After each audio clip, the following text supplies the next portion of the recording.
नमस्कार, आप देख रहे हैं न्यूज पीआर और मैं हूं आपके साथ मेहमान शाला। पीएम मोदी ने झारखंड निवासियों के लिए लिया बड़ा फैसला। केंद्र सरकार ने झारखंड में वंदे भारत के कोचों का निर्माण करने का फैसला लिया है, जिससे वहां के युवाओं को रोजगार मिलेगा, जिससे झारखंड के निवासियों में खुशी की लहर है।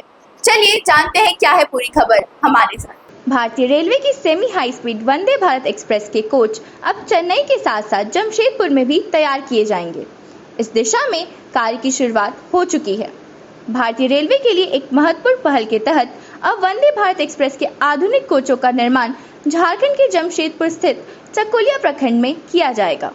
बुधवार को जमशेदपुर परिसदन में बहारघोरा विधायक समीर कुमार महती ने MS volts rail private limited के प्रोजेक्ट डायरेक्टर व सलाहकार विष्णु गर्ग से मुलाकात कर कोच फैक्ट्री की स्थापना से जुड़ी अब तक की प्रगति की जानकारी ली। बैठक के दौरान कंपनी प्रतिनिधियों ने जानकारी दी कि चकुलिया में लगभग 4000 करोड़ की लागत से इस कोच निर्माण इकाई की स्थापना की जाएगी, जो 300 एकड़ से अधिक भूमि पर फैलेगी। विधायक समीर कुमार महती ने परियोजना की प्रगति पर विस्तार से चर्चा की।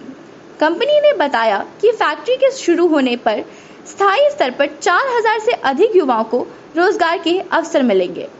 विधायक समीर महती ने बताया कि जैसे ही यह परियोजना धरातल पर उतरेगी, यह क्षेत्रीय बेरोजगारी को कम करने के साथ साथ औद्योगिक विकास में एक मील का पत्थर साबित होगी। उन्होंने इस बहारघोरा विधानसभा क्षेत्र और पूर्वी सिंहभूम जिले के लिए एक ऐतिहासिक पहल का कहर किया है। इस परियोजना की जिम्मेदारी MS volts rail private limited को सौंपी गई है। यह कंपनी TRF लिमिटेड के अनुभव और बुनियादी ढांचे का लाभ उठाकर कोच निर्माण करेगी। 300 एकड़ से अधिक भूमि पर फैली इस इकाई में लगभग 4000 करोड़ का निवेश किया जाएगा। निर्माण शुरू होते ही यहां 4000 से अधिक लोगों को रोजगार मिलने की संभावना है।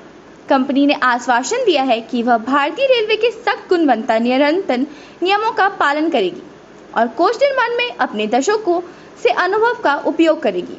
आत्मनिर्भर भारत की ओर मजबूत कदम। रेलवे अधिकारियों ने इस परियोजना को लेकर संतोष व्यक्त करते हुए कहा कि जमशेदपुर में कोच निर्माण की शुरुआत आत्मनिर्भर भारत के सपने को साकार करने की दिशा में एक महत्वपूर्ण कदम है। यह घरेलू उत्पादन को बढ़ावा देगा, आयात पर निर्भरता घटाएगा और झारखंड में औद्योगिक विकास को नई ऊंचाइयों पर ले जाएगा। सरकार का लक्ष्य है कि आने वाले वर्षों में देश भर में 400 से अधिक वंदे भारत ट्रेनें चलाई जाएं। ऐसे में जमशेदपुर की यह फैक्ट्री मिशन को पूरा करने में अहम भूमिका निभाएगी। स्थायी स्तर पर उत्साह का माहौल है। इस परियोजना की घोषणा के बाद जमशेदपुर और आसपास के इलाकों में उत्साह का माहौल देखा जा रहा है। उद्योगों और स्थायी युवाओं को इससे रोजगार और समृद्धि की नई उम्मीद दिखाई दे रही है। जल्द ही जमशेदपुर की धरती पर बने वंदे भारत के हाईटेक कोच देश की पटरियों पर दौड़ते नजर आएंगे, जो भारत की विकास गति को नई दिशा देंगे।